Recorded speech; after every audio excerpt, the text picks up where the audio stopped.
Hey everyone, how you doing? This is Amon Green, Gourmet Packers all-time leading rusher, and you're watching Packers Total Access Live, your daily source for Packer content. Go Pack, go!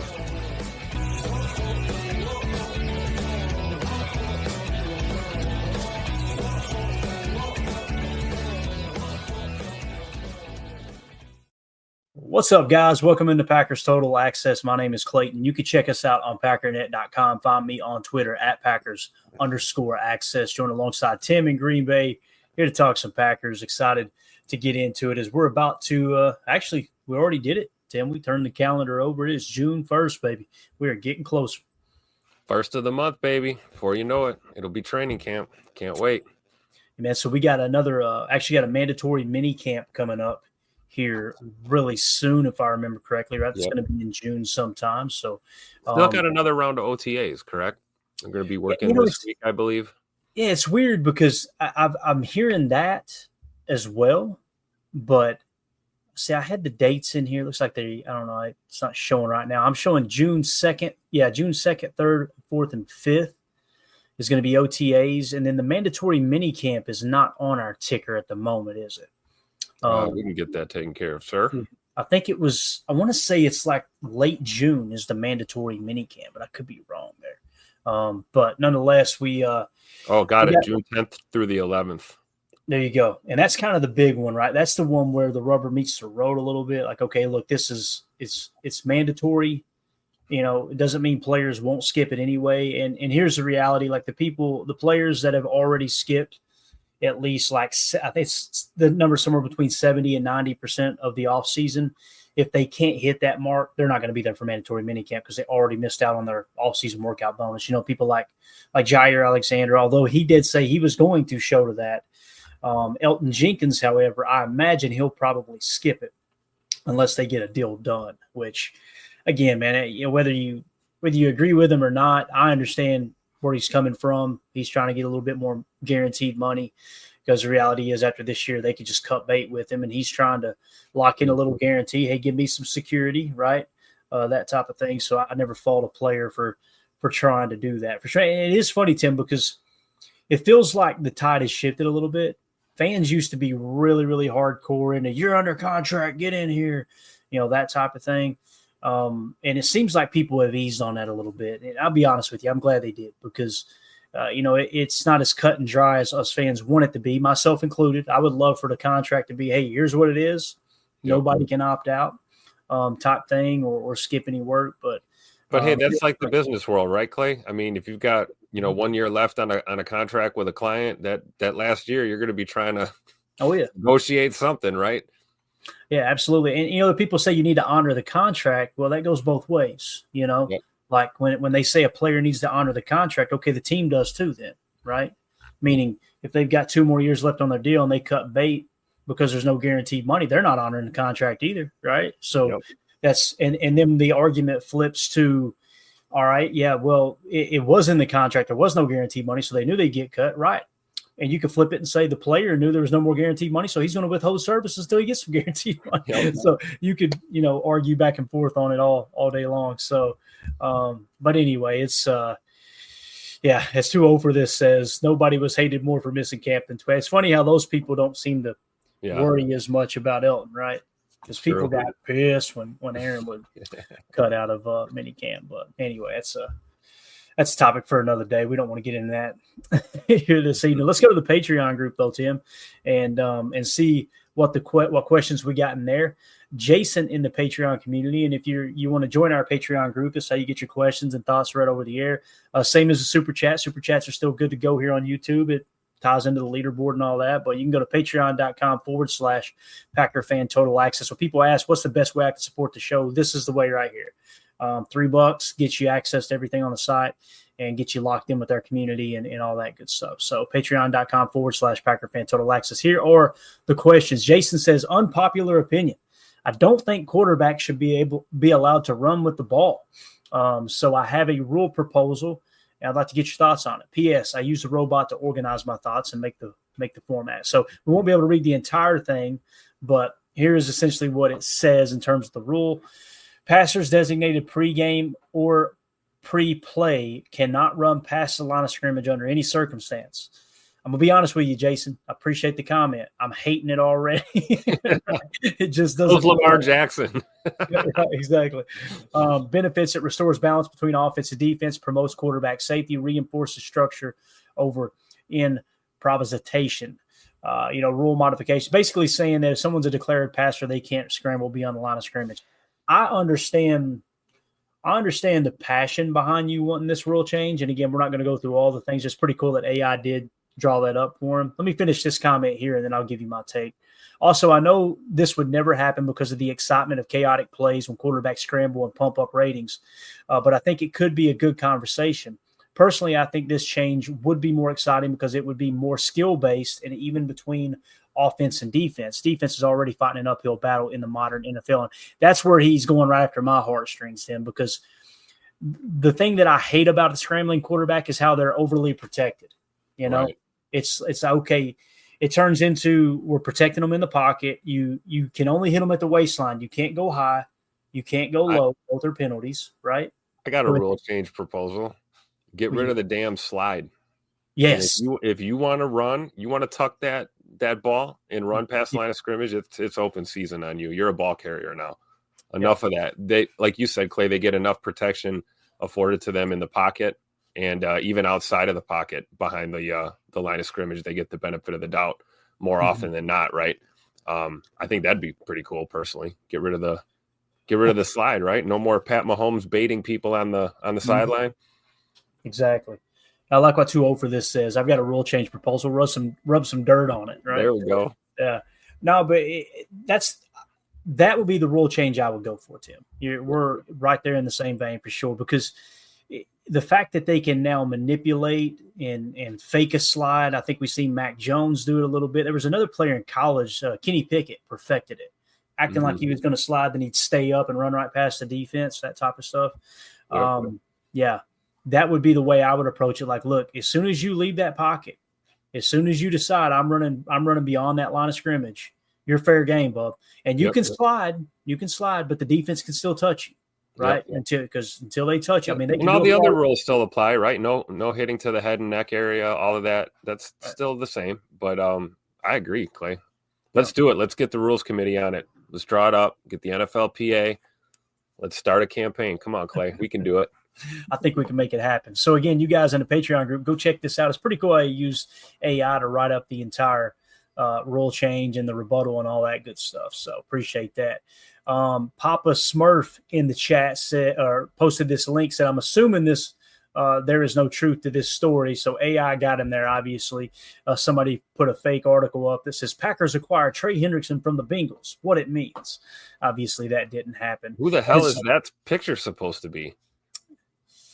I don't know, Tim. To be honest with you. Maybe that's a real picture of him. I don't know Trey Hendrickson that well, but nonetheless, these articles are, to me, it kind of looks like him, but I haven't looked at him. Let's take a look. Yeah. All right. But the articles that fly up on all the message boards and all the Facebook posts and stuff is just out of hand. And I'll be honest with you, man, it's not just these willy-nilly websites. There's some of them that are supposed to be respectable Packers websites, and you see them throw these clickbait titles up and this and that. And there's nothing that will make me unsub quicker than that, man. I mean, even if they waste 45 seconds of your day, that's 45 seconds I can't have back, and my blood pressure is now through the roof. You know what I mean? Yeah. So that is him, by the way. I just verified it. That is actually a photo of him. Yeah. The eye black was throwing me off. It looked like him to me, but also with the blurred image in the background, it almost has an AI feeling to it. Kind of vibe to it, yeah. So anyway, obviously that was fake news. Let's get to Jerry. Her comment question in the chat says, what is a boot scheme, Clayton? I hear that a lot. Also, thanks for the Matt's podcast tip. He is so excellent on Packernet. Hey, appreciate you. And then she went on to say, also, what is meant by Colin Oliver's FBI? We'll go ahead and hit that one first. FBI, Jerry, stands for football intelligence. It's a term that's been used for years. I first learned the term listening to Tim Ryan and Pat Kerwin, former GM, former NFL offensive lineman, on the Moving the Chains podcast way back in the day on Sirius NFL Radio. But it's also in Pat Kerwin's book, Take Your Eye Off the Ball. FBI just stands for football intelligence. That's what it stands for. So it's just how, you got some players that are physical freaks, and then you got others that they don't measure, they don't test out that well, but it just seems like they're always in the right place at the right time. Seems like they're a half a step ahead of everyone else, right?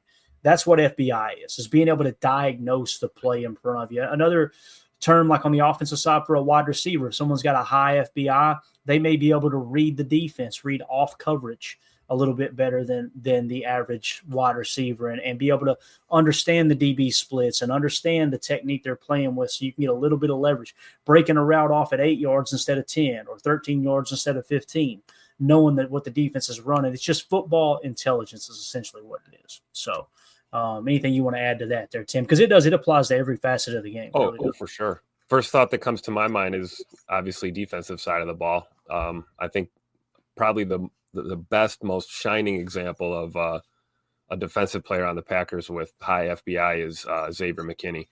You just watch him play there on the back end. He has the ability to be anywhere and everywhere on the field at the right time, and it's because how much of the game that he really understands and what we're trying to do. So that'd probably be the first name on the defensive side I'd think of for sure. But yeah, man, that's awesome. Randy Steen in the chat, I think he's trying to figure out if he was one of the winners of the autographed Lucas Van Ness card. Randy, whoever won it was in the Patreon group, and the only name is Randy. There's 2 Randys in there. One's got a last name, and the other is just Randy. The one that's just the single name Randy, that was the winner that got drawn. However, it was the second place winner. So Damon Stewart was the first place winner. We already reached out to him. We haven't heard back from him yet. So if you are that Randy in there, and again, the way to confirm that is just shoot me a direct message on Patreon from that account. And like I said, there's only one account in there that just got the first name Randy. Nonetheless, Greg S. already reached out. He was the third place winner. So if it isn't you in the Patreon group with that just single name Randy, then Greg S. would be the winner if we don't hear from that Randy. So we'll get that all ironed out. Like I said, I reached out to Damon today. If we don't hear from him by Wednesday, we'll go with the second or the third place there. So appreciate you reaching out, pal. All right. So this next question here, Tim, this comment question from Jerry, I'm excited to get into. Anytime we could talk a little scheme, right? And she says, what is a boot scheme, Clayton? I hear that a lot. Also, thanks for the podcast. Okay. So a boot scheme, if you were to stamp what the Shanahan system is, the Kyle Shanahan system, which keep in mind, you got to kind of go back in history a little bit to understand how this all evolved. And I've talked about this several times on the pod, but just kind of in passing and not specifically. But thank you, Randy. Appreciate you, pal. So you got to go back to the origin of this scheme. And I'm going to try to do it in a not so wordy way, but you guys remember Mike Shanahan, Kyle Shanahan's dad. He worked for the San Francisco 49ers, okay? So he came up in a West Coast offense. So he ends up taking the job in Denver, okay? He takes the job in Denver, and I can't remember what year it was. It might have been around 95. It might have been a little bit earlier. Whenever he took the job in Denver, it was probably a little earlier, to be honest with you. But when he took the job in Denver, he hired a gentleman by the name of Alex Gibbs, who was an offensive line coach who had been with several NFL teams, okay? Now, let's pause Mike Shanahan for a second and talk Alex Gibbs. Alex Gibbs was the father, the guy who created, the godfather, if you will, of the wide zone, not wide zone, but zone blocking scheme in the run game. Okay, up to that point, most of the teams would just play gap run, right?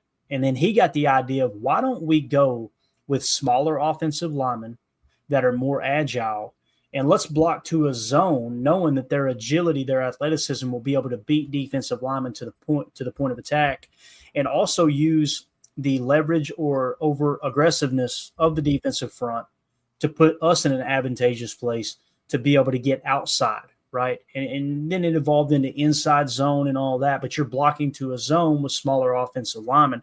I think it was Stank was his name, Mark Schlereth. He was on that Denver Broncos offensive line. Yep. You guys remember when Terrell Davis just went absolutely ham on the league, rushed for 2,000 yards, if I remember correctly, right? That was the scheme they used. He was great at patience, get out wide, and then use the cutback. So what you do is you're showing an outside zone blocking scheme, okay? And then as the defense over pursues, you cut back off of it. Now you got a cutback lane. That's essentially how the Alex Gibbs blocking scheme came about. Now, Ed Madden asked a great question here. Didn't Alex Gibbs coach the Hogs in Washington? He did not. Alex Gibbs, I don't even know if he's related to Coach Joe Gibbs. Joe Gibbs was the head coach in Washington, okay? Alex Gibbs, they may be related, they may not. I don't think he was in Washington with Coach Gibbs, okay? But he was with several different teams as an offensive line coach, assistant, all that stuff. He was actually with the Kentucky Wildcats way back in the day as a coach, an assistant way back in the day. So anyway, Alex Gibbs, zone blocking scheme. So Shanahan says, you know what? Why don't we implement that zone blocking scheme in our run game while also having the backbone and the structure of a West Coast offense? So it becomes a zone blocking West Coast offense is essentially what it did. Now, when we say boot scheme, you're talking about running wide zone and then play action booting off of it. So you're getting the whole defense moving in a direction where you can use a cutback lane with a running back, but also you get them moving in one direction and then you fake the handoff and bootleg off the other side.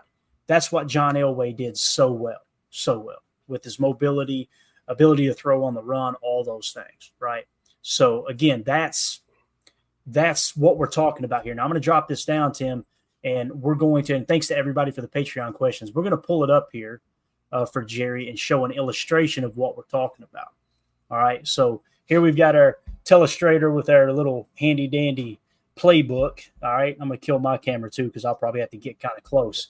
So we're just going to show you an 11 set here, because that's what we run the majority of the time, right? And what we're going to come out in is a tray left ace set, okay? And again, what does tray left mean? Hopefully you can see my cursor. Yeah, so you see the Y is in the 3, okay? He's one of the 3 that are to the left. If he was a receiver, we'd call it trips. Instead, it's called tray, okay? So you got your slot receiver, your Z, and your Y on that side of the field. You're in an ace set, which means a single back set, all right? That's how we're setting this up here. Let me zoom in just a touch. I got to make sure I keep that active there. Okay. So when we're talking about a wide zone scheme, right, this is what the blocking scheme would look like. So if we were to take this player here and say we're going to run a wide zone blocking scheme. So let's say we're going to run a stretch left, Tim. These guys are going to block, right, to an area rather than a gap. They're blocking all to the left, right? So you're getting this huge blocking scheme here, right? And then you're blocked out here.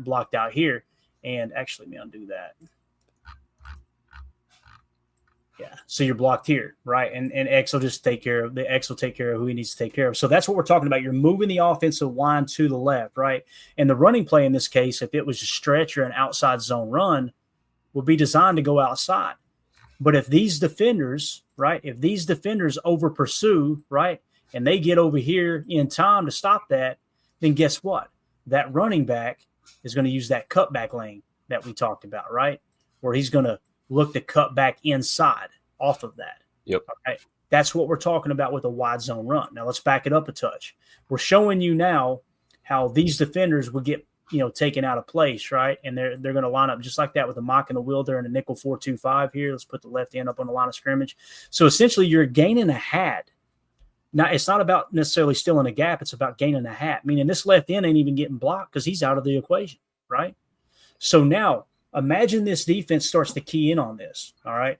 And, they're starting to attack now, right? They're all coming downhill. They're attacking the outside zone. They're even gaining gap integrity and covering the cutback lanes, right? That means it's time to break out the boot. Exactly. So when you break out the boot, and let me explain when you talk about a boot scheme, which was Jerry's question, let's take this block off these guys now, right?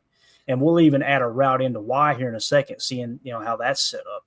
But now let's run the bootleg with the quarterback. And what we mean by bootleg, this is all this means, Jerry, is you're going to fake the handoff to the running back, and then you're going to boot out the backside.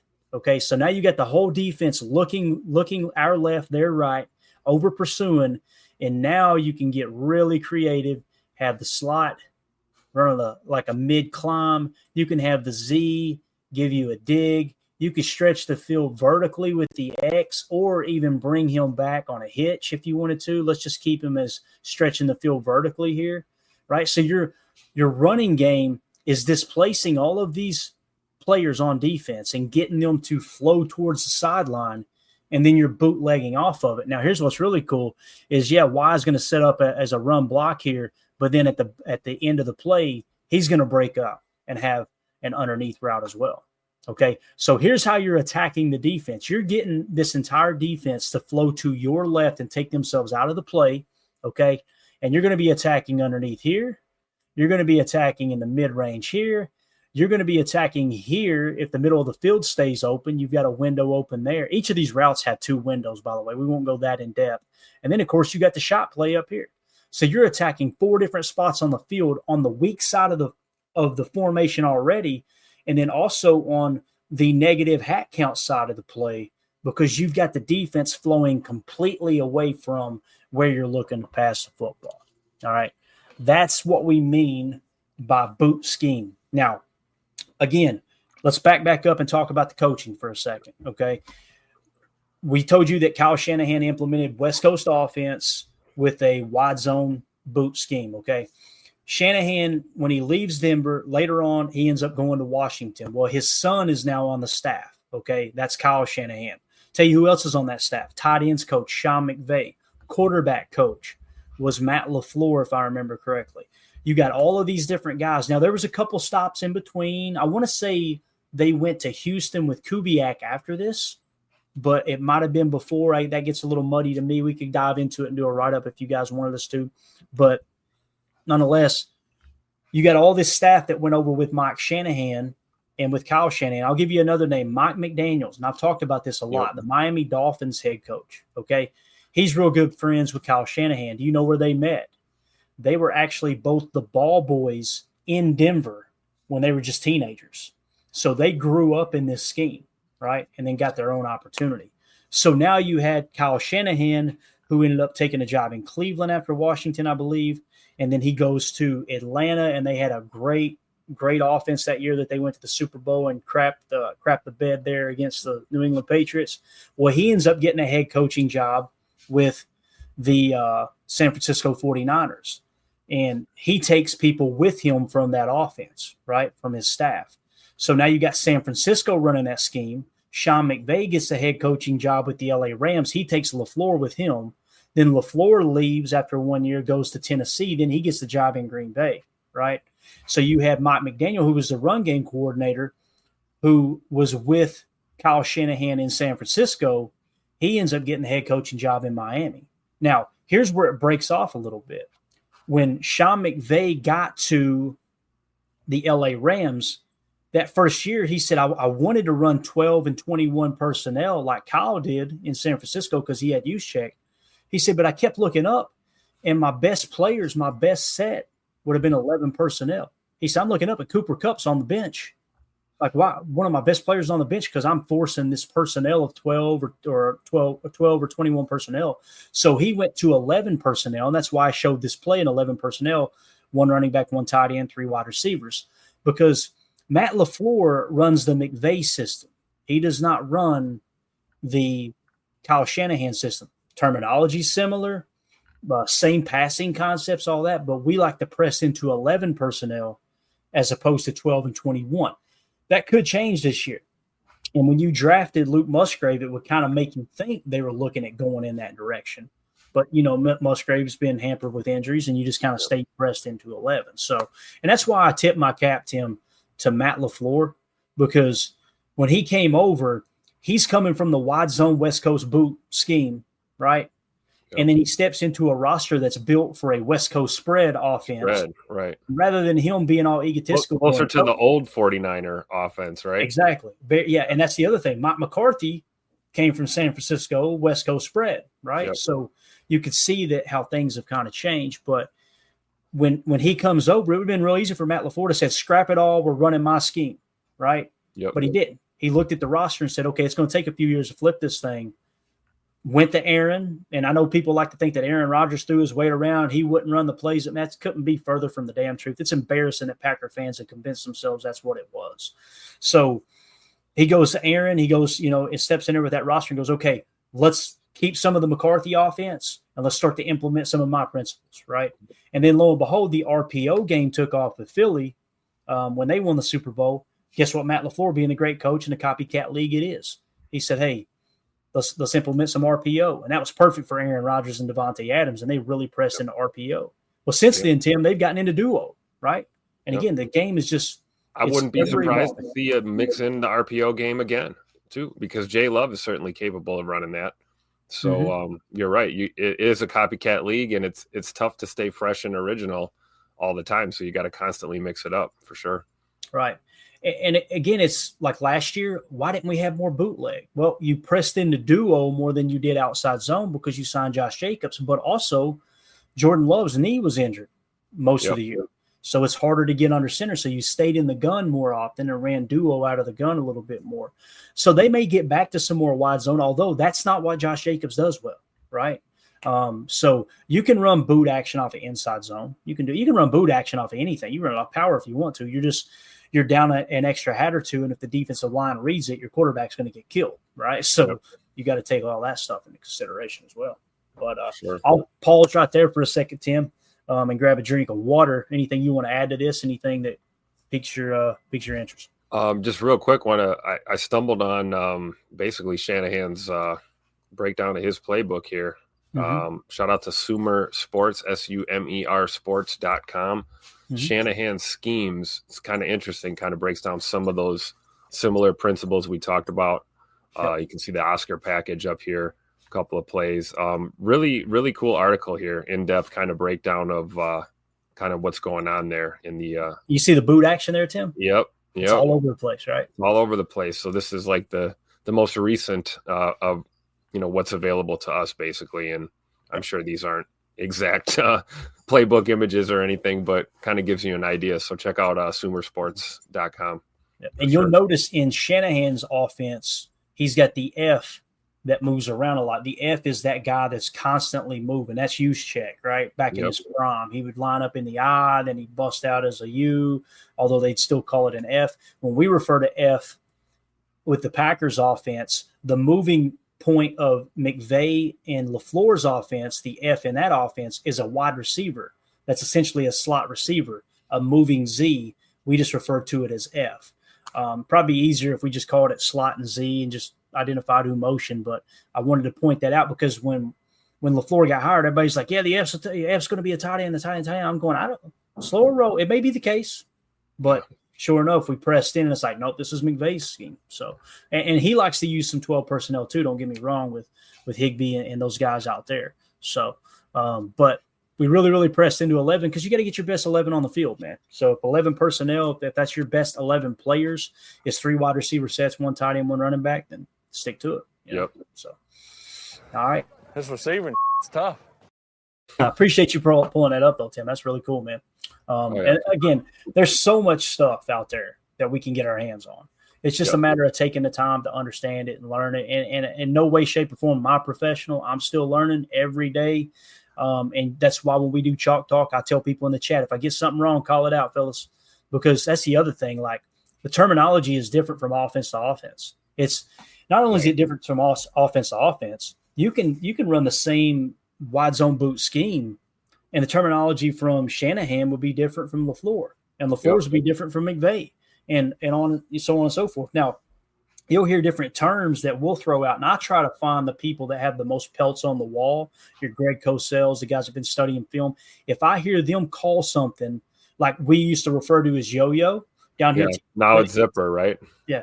Teaching clinics, coaching clinics here in Tennessee with high school football is referred to yo-yo, right? Which is that zipper motion where a guy will motion over and then come back, right?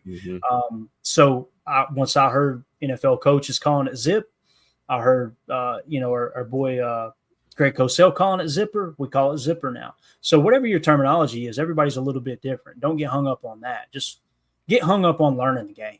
That's the thing you should do, man. So it's a blast. It really, really is a blast. Now, I'll tell you, anything else you want to add to that, Tim? I think that was awesome. Little deep dive there. Yeah, and it's a great question by Jerry. Thank you so much, Jerry, for asking that. Love that topic. Anytime I can blame someone else for me geeking out over X's and O's, I'm going to jump at the opportunity because I know people get tired of hearing that type of stuff. But that's why you started the Patreon group. I get it. Exactly. It's like, please, somebody give me some X's and O's to talk about in here. So, and again, I can understand it could get boring on the pod too, and that's why we try not to do it too much. But it is, it's worth it to take a look at that stuff, man. That's how you truly learn for sure. So, all right, Tim, talking about the wide zone boot scheme, one of the vital aspects of it, we just showed you on that diagram, the tight end blocking and then leaking back out the other side on that boot. That would be called a boot slide is what we would call that. And again, some other people call it something else. But the tight end is so important in this offense. It is so important. We just recently got this video clip from Up and Adams with Kay Adams and Mercedes Lewis being on there. And they were talking about how him and Matt LaFleur were so close, right? That's not a joke. Like they were, let me tell you a joke.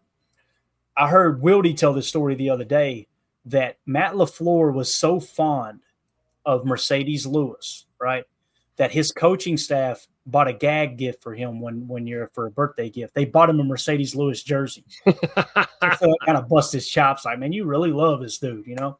And it's funny too, because when we were looking at keeping Mercedes Lewis or even keeping him around an extra year, people were blaming Rodgers because Rodgers liked him so much. Well, Rodgers and Matt LaFleur were lockstep. I mean, lockstep. That's why I got so much respect for Matt, because as soon as we made the decision to move on from Aaron, he didn't throw a fit.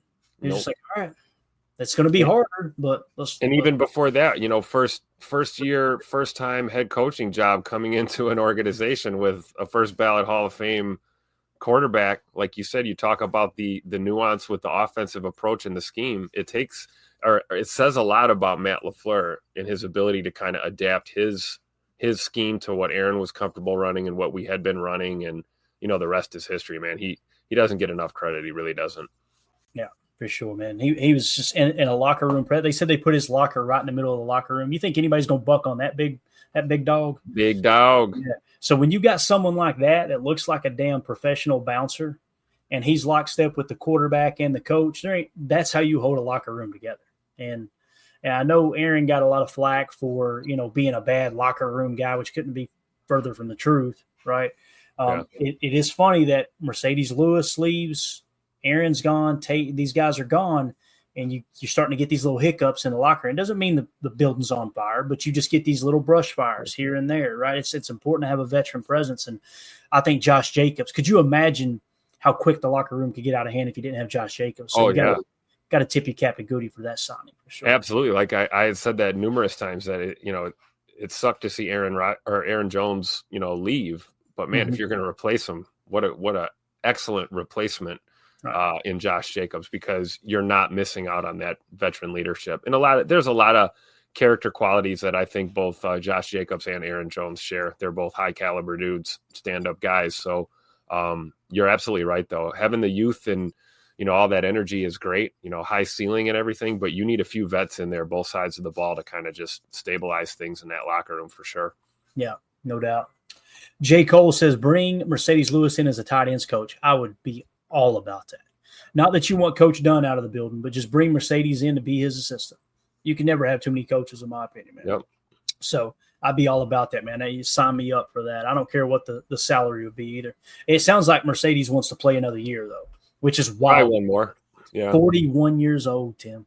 That's crazy. You know, he's a guy that I could totally see maybe he retires after, you know, if he gets picked up, plays this season, right? One more year, plays another year, hangs it up. Maybe he takes a year off, and I would not be surprised at all if Mercedes Lewis was right back in an NFL facility as an advisor or a coach or something in some way, shape, or form, I would think, right?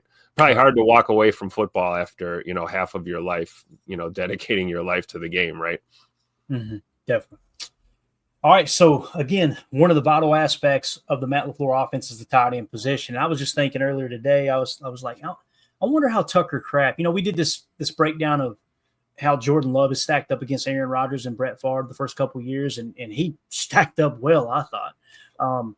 I was wondering, how does Tucker Kraft look? And it's only been 2 seasons, but how does he look in terms of the history of the tight end position in Green Bay?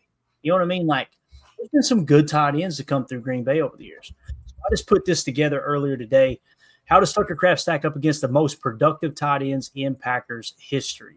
So, Tim, I love doing this. Before we break into the article here, there's no right or wrong answer, really. I like to ask you and the guys these questions before we get into something to see where your head's at. Who do you think of when you think of the best tight end in Packers history? Like, what's the first name that comes to mind for you? I know there's several names that come to mind, but if you had to go right off the cuff, that's the guy I would say, yeah, that's the standard setter for tight end for the Packers. Who would it be? Whew. Man, that's a tough one. I'll go to the chat while you think about it. Holmes says Bubba Franks and Keith Jackson, ? Holmes MD1 says Jermichael Finley. Holmes also says Mark Chimura. 2-0 for this says Richard Rogers. Come on now. Are we really going there? The miracle in Motown, baby. Come on now. Chuck Jagger says DeGuara. I don't think so. Oh, man. How dare you?